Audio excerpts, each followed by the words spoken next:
All right, so let's get started. I am so excited about this conversation today. Okay, you are with us on Association Chat, an online discussion where we warm ourselves by the virtual fire with topics of the day, welcoming thought leaders and trailblazers alike to join up in this online home for the community.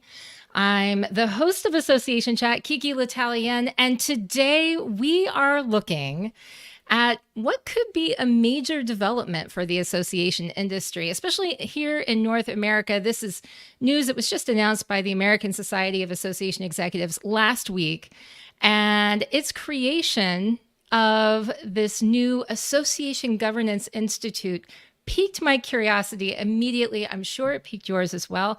ASAE's CEO, Michelle Mason, said, and this is from the press release, AGI is designed to help associations apply best practices and modern approaches to governance to underpin their success.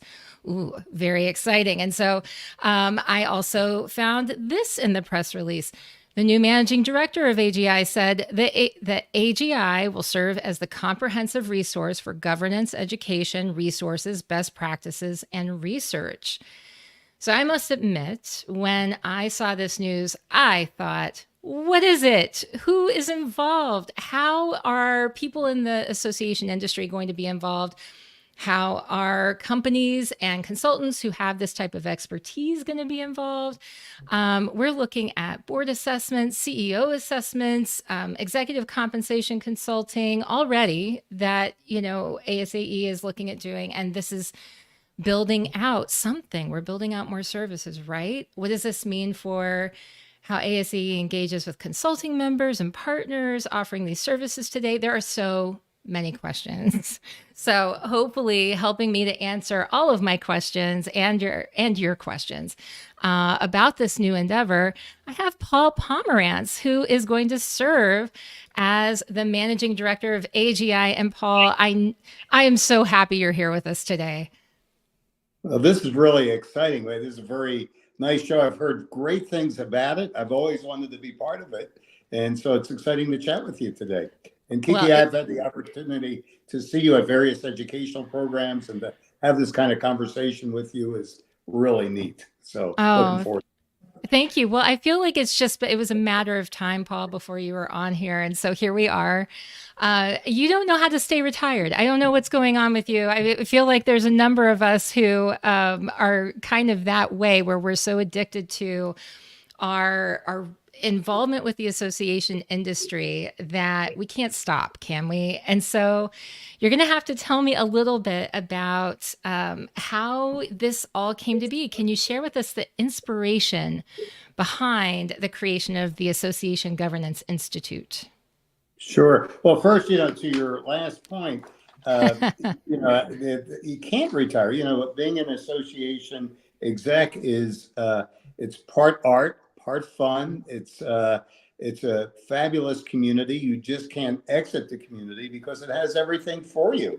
It's become, we do great work. We impact America and the world in ways that, we've talked about many, many times in our standards and our good works. It's engaging. The organizations we work for, tend to have, key impact on society as a whole. And it's just hard to walk away. So I said, when I retired, let me find a new career that helps me further engage with this wonderful community. So the Association Governance Institute is a part-time role, be half-time. It is half-time. And we're just in the process of building it out. Let me tell you a little bit about how this came about. And this really started as a conversation between Michelle Mason and I about a year ago, or a year and a half ago, when we were just talking about some of the challenges that association execs face across all industries. And we agreed that governance is probably more than anything else where the challenges start and where they end. And ASAE really has a great tradition in governance. We have a great faculty, many good consultants, many good programs, and we'll talk about those during the course of this meeting. But what we probably didn't have was a comprehensive approach. It was episodic. It would be send somebody to a program, maybe some topics at the annual meeting, maybe, some chapters in, one of our handbooks, but it wasn't viewed as a comprehensive source of knowledge, a topic that of ongoing interest. And so we began to conceptualize what might be the Association Governance Institute.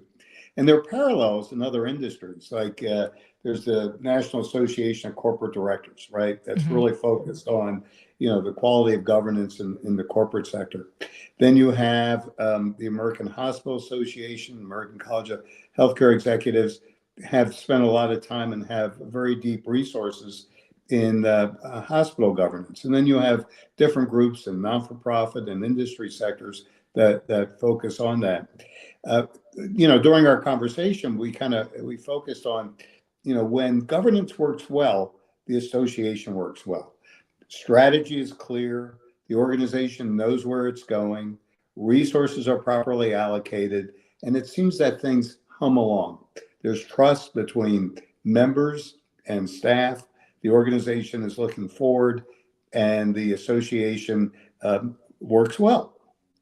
When governance doesn't go well, there's lots of speed bumps. There's confusing messaging about direction. Frequently, the CEO and the board might be at odds on where there's going. There's a lack of alignment. There's lack of resources. There's misunderstanding and breakdowns that occur in the organization. But even worse, when governance doesn't work, it could even subject the association to risk, to unparalleled risk. And, because it's in the public domain, I could say this, but you look at examples like the National Association of Realtors, what they're going through now. You could even look at OpenAI, and even though that's not an association, it was a cause-driven organization that fell apart on governance issues. And we could probably go down the line. In the medical world that I'm part of, we've seen governance get compromised by conflict of interest issues that might affect members of the board. So it's important to the organization's reputation and risk management, as well as strategy and alignment. What we felt was missing in ASAE was the sense of a ongoing discipline around this. So again, great programs.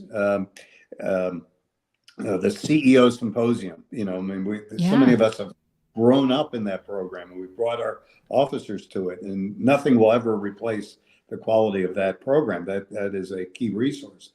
Then you have exceptional boards, another critical resource. You have the board briefs that are published annually. But what's missing? Well, first, it's the ease of finding resources. It's having all the resources in one place. The second thing, and so part of what we'll do is a curated website that would have all the resources in one place. And as we'll be pulling resources from various publications, from many of the books, many of the research studies, aspects of different courses that are out there. And then people could go on and look at, for instance, board succession planning, CEO contracts, just different topics. The board developing a competency-based board, whatever the topic might be, there'd be a site that they could go to find the information they need when they need it. The second thing, part of this would be by doing this, by developing this comprehensive site, we'll be able to see what we have and what's missing. We've put together an advisory council working with us, some of the best minds in our profession, from both trade and professional societies, who are working with us to say, wait, what I really need is this, or what we really need is this. So we're trying to identify gaps in there, and eventually those gaps will be part of this comprehensive resource as well.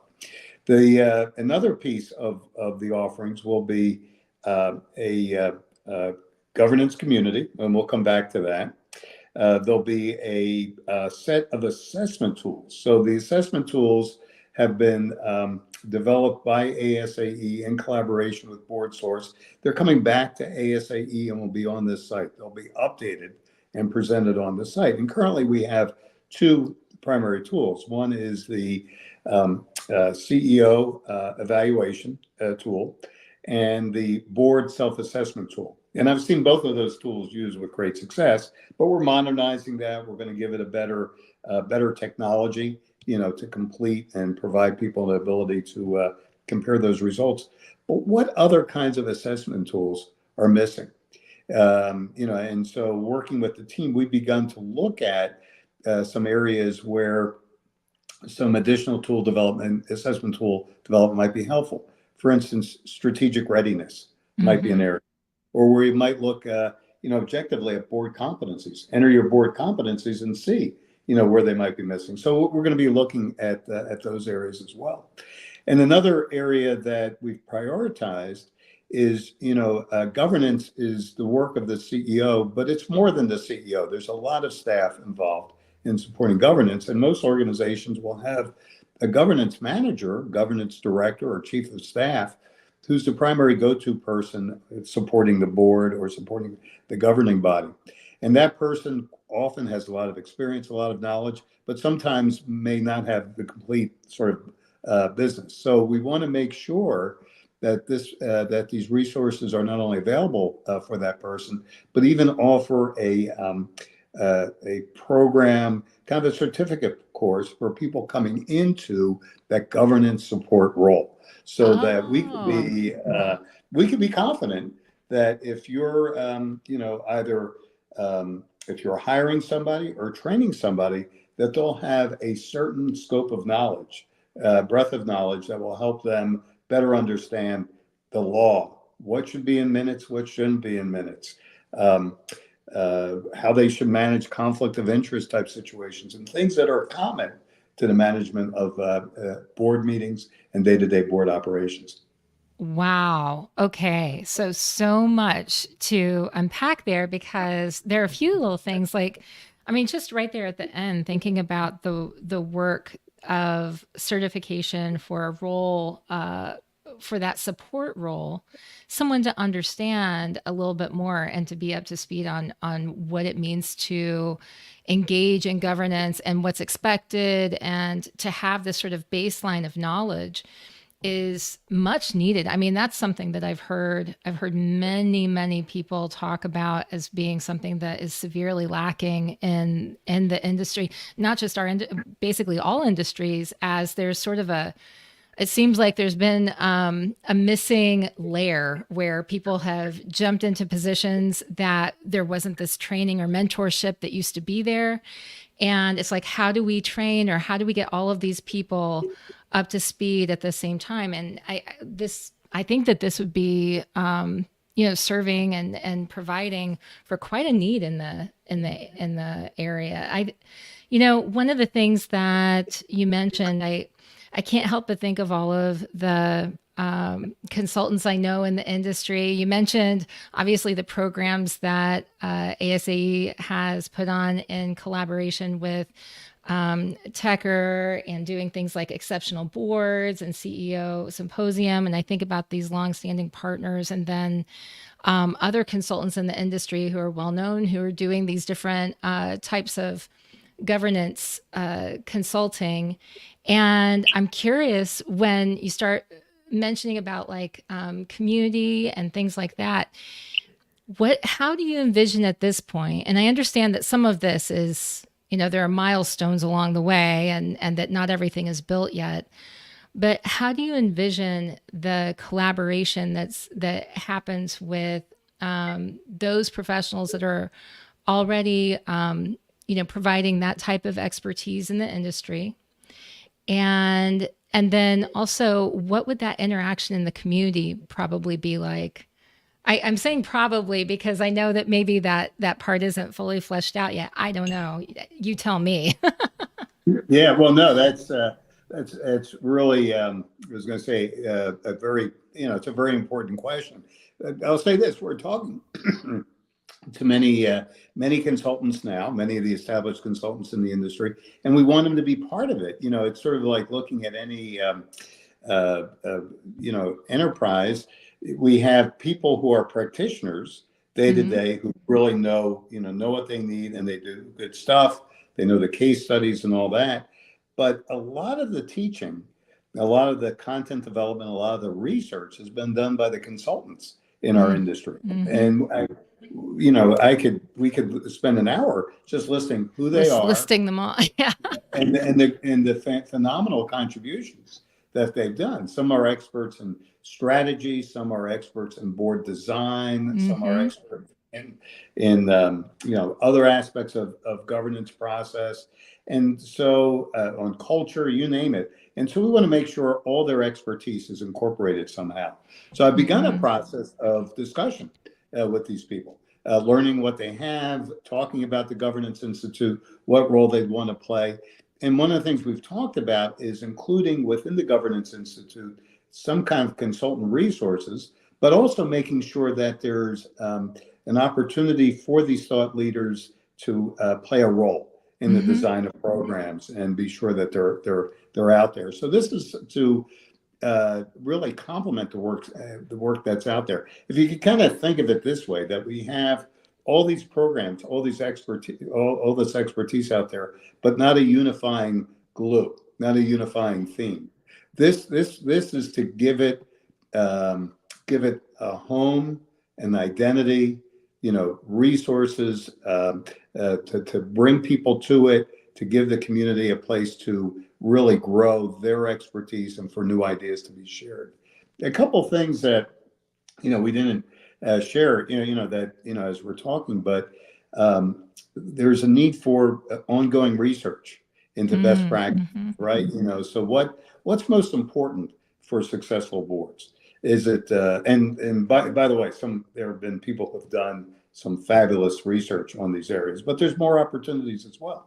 So what are the most important elements? What role does structure play in success? What role does culture play? What are the best practices in board policy? What is the best practices in board succession planning for board leadership? And what's the best practice in boards working with staff to plan CEO transitions? All those things are things where, we there are lots of ideas, but there are opportunities for data, for better evidence-based decisions. So I think there's some opportunities there, and that's where the consultants have the expertise, I believe. I think you saw, for those who are listening in later, you can't see the screen, but we actually heard from one of the consultants who's watching live, our friend Jeff DeCania, who said, hi there, Jeff. I think that's one thing that to me, this was huge news, because I thought, wow, there are new ways to interact and engage with ASAE now. And now we're looking at potentially new products and new services. And one of the questions I had was will this go into the line of ASAE providing consulting services? Is that on the table? Is that a potential? And then the other thing I was curious about, because of all of the research and this question of what is needed, especially at a time when we're seeing things like some of these social changes, technological changes that have a lot of leaders asking a lot of questions that can complicate things in governance, certainly right now. I started thinking, well, is this a transition for ASAE where it is providing new types of services like consulting that would potentially change the types of benefits and the types of things that it's providing to its members? And so is that something that's on the table? Is that something that, is that something right now that is maybe part of the timeline? No, I don't see ASAE getting into the consulting side, because there's already ample, plenty of great people out there. I think what we want to do, though, is find ways to better partner with that group of people and give them an opportunity to see where they fit within the different domains and sort of topic areas, the needs that are identified by the Governance Institute, so that people know who to turn to if they need deeper set of resources, if you know what I mean. Yeah. So they can go to the Governance Institute for education, best practices, sample policies, all those types of things. But then if they want to go deeper, that's where our consulting leaders will go. And I see our consulting partners also as key faculty for this program. Yeah, Michael's watching. He says, "Hi, Michael." He says, "Interesting dialogue. Will there be fees? Will there be fees? You got to talk to us, Paul. Will there be additional fees for the Association Governance Institute?" We're still working this through because Hmm. we're building out the website and all these resources. So there are definitely costs associated with it, but we want this to be part of, the ASAE benefit, for especially for CEOs. Yeah. And so trying to work that out. It might be that much of the content is available for free. Some of the higher, some things may be available at a small fee. There may be subscription-based, opportunities there. But all that remains to be worked out. Well, and that But, was. Oh, go ahead. yeah, I'm kind of rambling a little bit, but one of the things where there's a gap in the current set of resources is, we do a good job with episodic programs, right? Mhm. That people bring their board leaders to. Um, but there's also, but those programs are geared towards the board leaders, right? They're geared towards the board chair, the board chair elect, the staff CEO. And as I indicated, we want to develop programs for the governance staff, but also what is there out there for people who aspire to develop on the board? And Mm. now a lot of boards will, or a lot of CEOs will bring in, right, an expert, a facilitator, a governance trainer to work with their board at whole, but not all the time. And so people who are interested in service to, their association, where could they turn to say, what are the core competencies I need to develop to excel on this board? And how do I develop those competencies? So we're hoping that downstream, the Governance Institute becomes a place, not just for the board chairs, but becomes a place for people who aspire to be effective board leaders. And in that way, it would be something like the NACD, National Association of Corporate Directors, which gets people early on when they're thinking of this kind of leadership. So I mention this because it's when we think about the Governance Institute, we need to think about it more more globally and comprehensively than the current offerings we currently have. We're going to build on those, but really create this as a universal set of resources.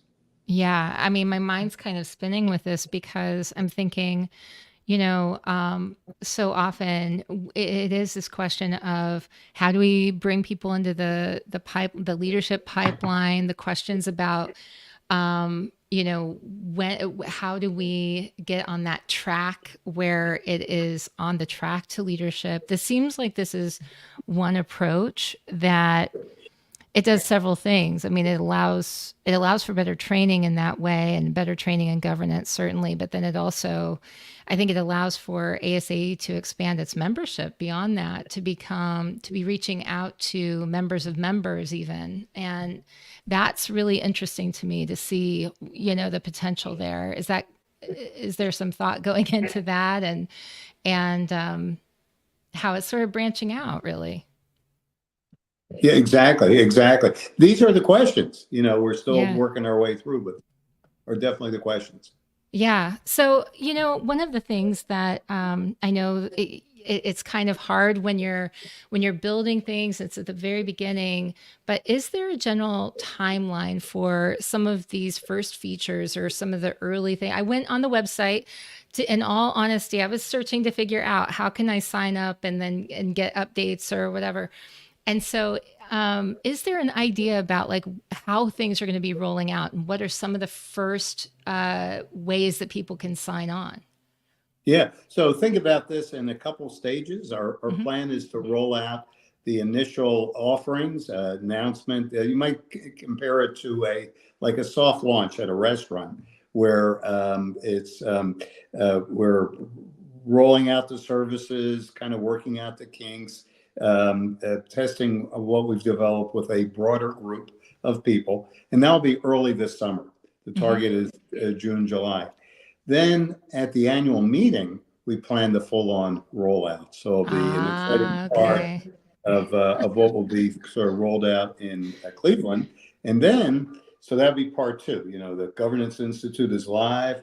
We're hoping for opportunities at the annual meeting to have a place where people could come talk with members of the advisory council or myself, other folks that have been involved in developing this. Mark Graham, another ASAE executive, has been very involved in this. Betsy Piper Bach, an opportunity to talk with people and some of the consultants that have been involved, and get people kind of interested, signed up, get their feedback, talk about their governance challenges.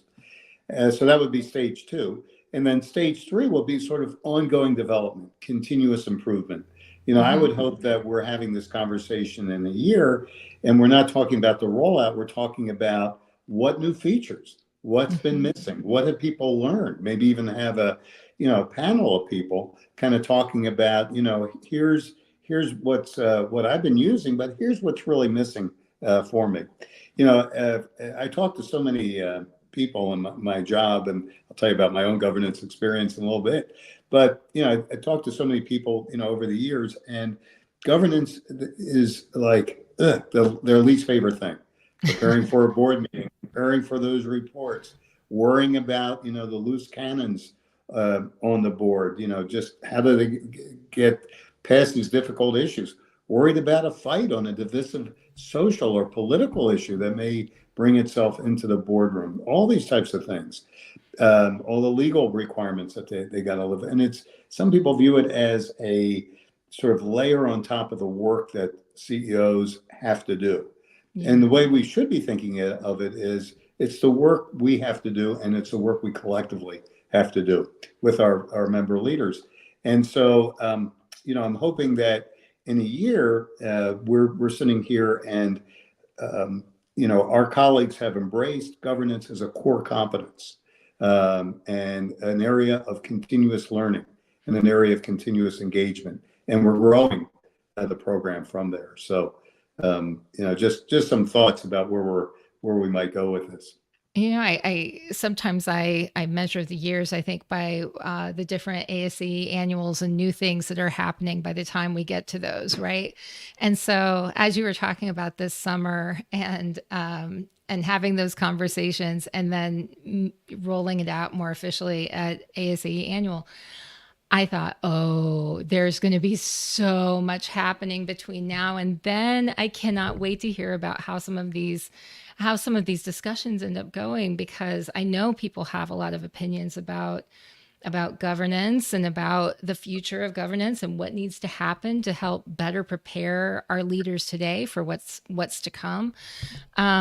One of the things you mentioned was this development of materials in collaboration with BoardSource. And that was something that I thought was interesting because, I can see where there could be collaboration. I could also see where there could be some competition there. And I think it's interesting to hear how you're already working together with them on that. What is that? Can you talk a little bit more about that partnership, or like the development of additional resources? Would they be on board to continue to develop some resources like that?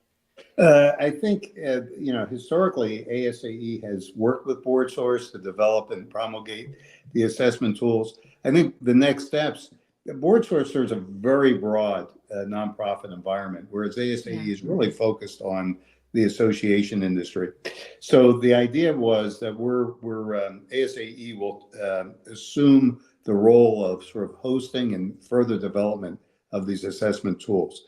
BoardSource provides an incredible resource, and I think dialogue and partnership will continue. But really, we're looking for ASAE to sort of take the lead on all these association-related type examples. Yeah. And I know we're kind of rambling a bit. I kind of view this as kind of it's a discussion. It's a discussion, but yeah. One of the things that we haven't really paid attention to as an industry is what's the impact of new generations coming into the boardroom, and the potential of 3 or maybe even 4 generations in the boardroom to how board members learn, think, discuss, view their role. And I don't have an answer there, but I do think that's one of the areas that CEOs and boards need to be attentive to. And it's an area and an opportunity for future research. And I know a lot of our consultant partners, they've looked at this. And so that might be an area where, there may be some opportunity. But I mention that because that's a big, big challenge for all of us. Yeah, absolutely. I mean, I know that, even in some of the discussions, oh my gosh, yeah, Jeff says over here, this is an issue that keeps me up at night. And actually, it's been previous discussions with Jeff and previous discussions with people like David Allison and different folks that are talking about what does it mean, like what is really important and connects to people and relates to people so that they can better connect to each other, especially when we're trying to all work towards the same end. And that becomes very complicated when you're making decisions on behalf of an organization or on behalf of an industry.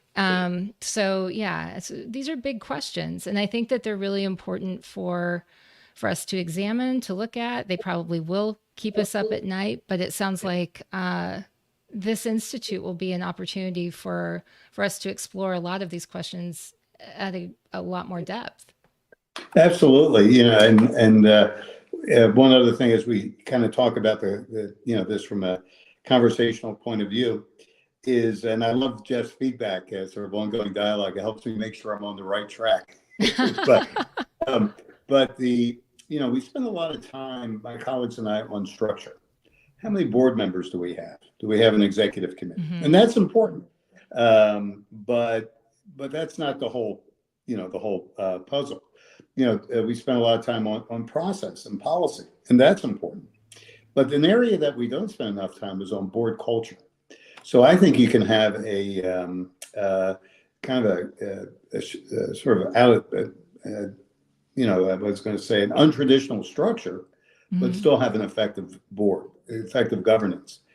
But you may have a 12-person board, 11-person board, that follows all the rules and, structure and process, but cannot function because they got a culture that doesn't work. And so what are the elements of culture that a CEO needs to pay attention to make sure that the governance processes work? Mm-hmm. Probably elements of transparency, about values, about information, about accountability, things of that type that go into that. But that's an area. And so when Jeff wrote there about that, generational differences keep them up. Another issue is this issue of culture. And, I talked to a lot of people where, it's not the size or structure of the board of the issue. It's the culture. It's the toxic issues in the boardroom that are taking place. And how do you manage them? How do you navigate your way through those? And I'm hoping that's one of the things that the Governance Institute can give people a sense of how to navigate that environment. What diagnostic tools do they have available? What resources? What consultants are available? What educational programs? All in one comprehensive place. I love it. I think what I'm thinking about is the role of trust. One of my favorite topics is talking about trust, and in looking at the role that trust plays in all of this. You also, when ASAE is creating a new institute and there are all of these questions, there's automatically going to be this question of trust cultivation and like how are you going to proactively communicate in order to maintain and cultivate trust on behalf of this new thing, this new entity that is being created within our industry. We're all very close knit. I mean, we talk about how this is it's a very, small association world. But again, even still in a time of change, people look around and they begin to ask a lot of questions and say, what's up? What's behind it? So are there plans for, have you thought about the ways that you're sort of purposefully going to go about communicating and to cultivate trust on purpose? Yes. Oh, boy, that's a great question. Key part of culture, right? So first is listening to people, doing what we say we're going to do so that things are rolled out, listening to people, getting their feedback. And, we want feedback that's both positive, but what I really want is critical feedback. Have you thought of this? This is missing. This is my biggest problem, whatever. And I want people to see what we're doing at the Governance Institute as being responsive to those needs. And really would like to be able to say that in 6 months, year, people are looking at the Governance Institute and saying, boy, this has really given me a resource that I've desperately needed. But I think the key thing is listening, delivering on time, being responsive to issues and concerns that are raised. Well, I mean, I think that you're definitely off to a good start. I have to tell everyone, like, as soon as I saw the press release, I reached out to ASAE. I said, can I interview Paul? Paul's on it. They're back to me. I mean, everyone's been very open about wanting to go ahead and say, yeah, sure, we'll talk to you about this new institute and what's going on. And I think the excitement is definitely there. And I know that there's been a lot of excitement I've been hearing about already, just based off of that. And that I don't even remember when that press release came out, but I mean, I think it was middle of the week, Thursday of last week, something like that. So that's exciting stuff. And, I'd like to invite people to, just as one sign of that trust, please feel free to write me at ASAE. It's P. Pomerantz at asaecenter.org. And let me know your interest, what issues you have, what you'd like to see from the center. And because that's, at the end of the day, we really want to know, what's on your mind. Let me give you another example where people have pain points, where we hear pain points. Components and component governance. So if you have chapters don't have the same resources as the parent organization. They run differently. They have a different culture. Board members are more active in the day-to-day operations versus the national organization. How do you manage those, and how do you develop people from the chapters to develop nationally and develop new skills? So that's one area. The other area is foundations. Nearly every organization has a foundation that they develop. Some of those foundations have a separate board. How should those boards operate in their subsidiary role, both accountable, but maintain that a certain degree of independence for purposes of meeting the mission of that foundation? So these are the kinds of things that people are talking about, just so many different aspects of governance that, we can really fill this organization with and keep us all very busy, but also much more effective at what we do.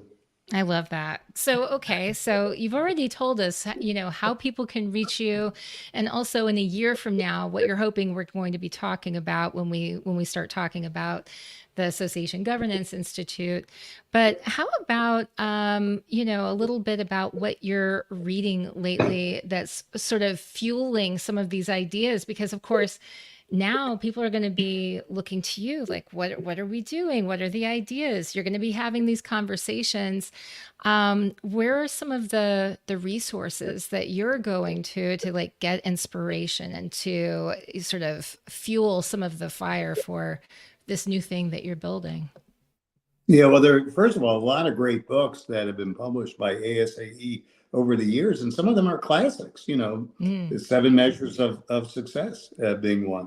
Some of the work that Glenn Tecker has done over the years and published on governance and organizational culture.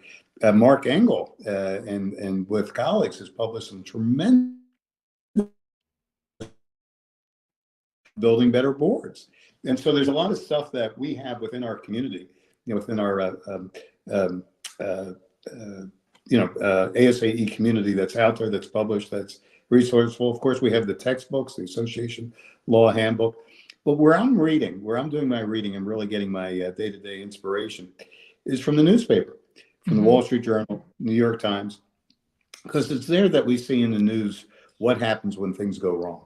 And I think what you want to do is understand those stories, read about them, but then go deeper.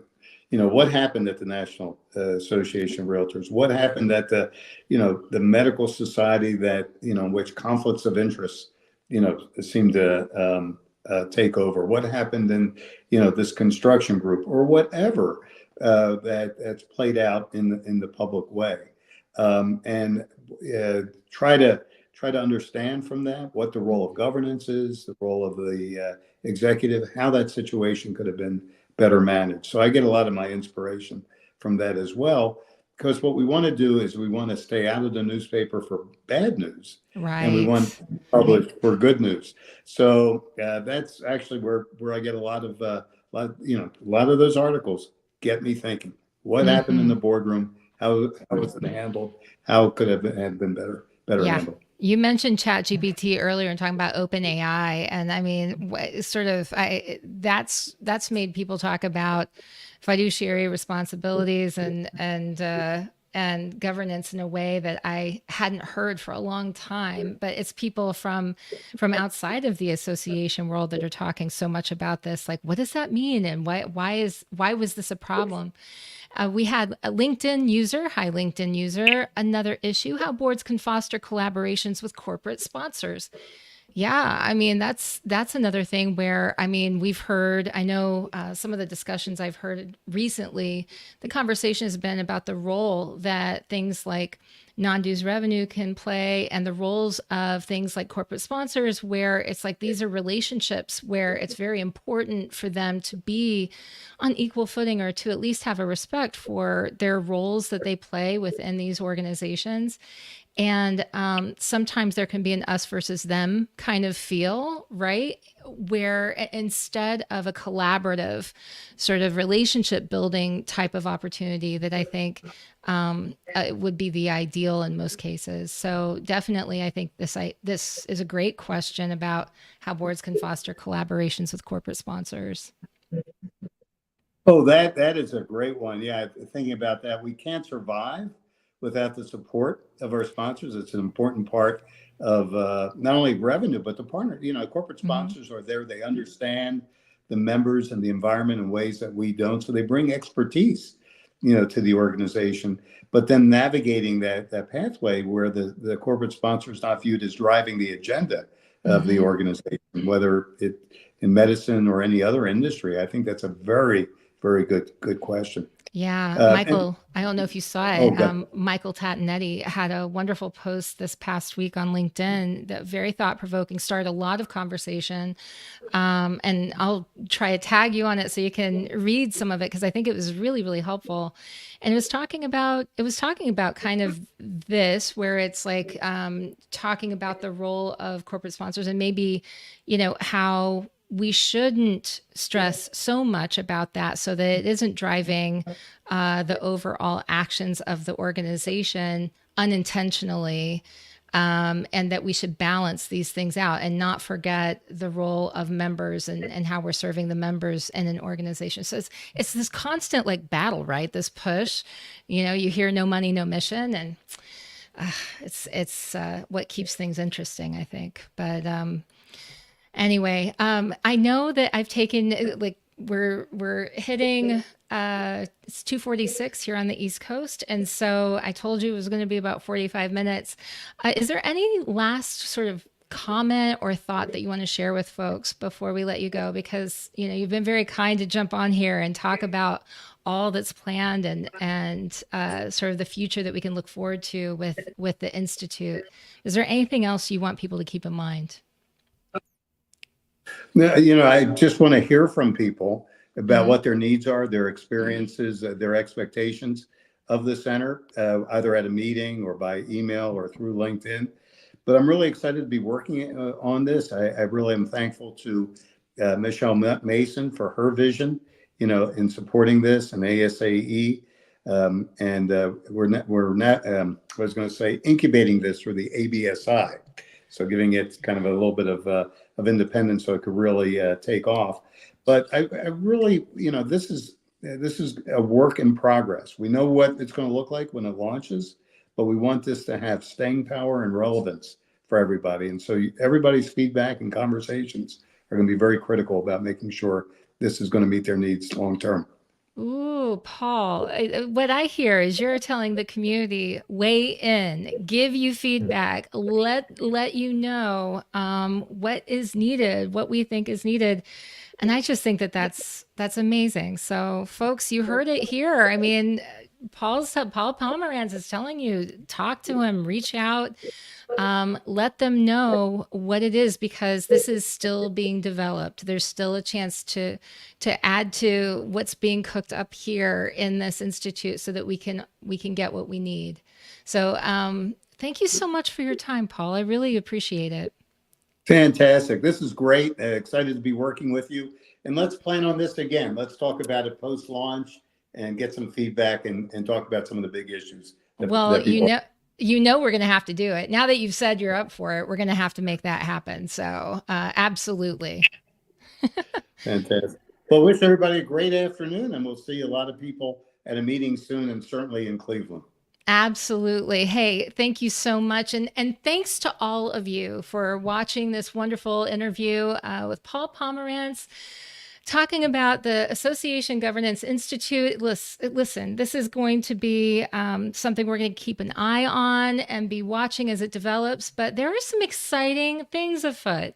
And it sounds like there's a lot of opportunity for you to weigh in and talk about how it could be better, how it could be developed, and to weigh in on some of these ideas. Maybe you, like me, had some ideas about when you read the press release, when you started hearing the news about this institute, about all of the things that it might be, and you got curious. And maybe follow that curiosity and pull on that thread and see where it goes, and then call up Paul and tell him what you're thinking, because I am sure that there is something that can be done with these ideas, and maybe you can create something beautiful that's going to be really helpful to this industry and so many others that our association industry touches. So with that, I want to say thank you all again for attending Association Chat and participating in it always.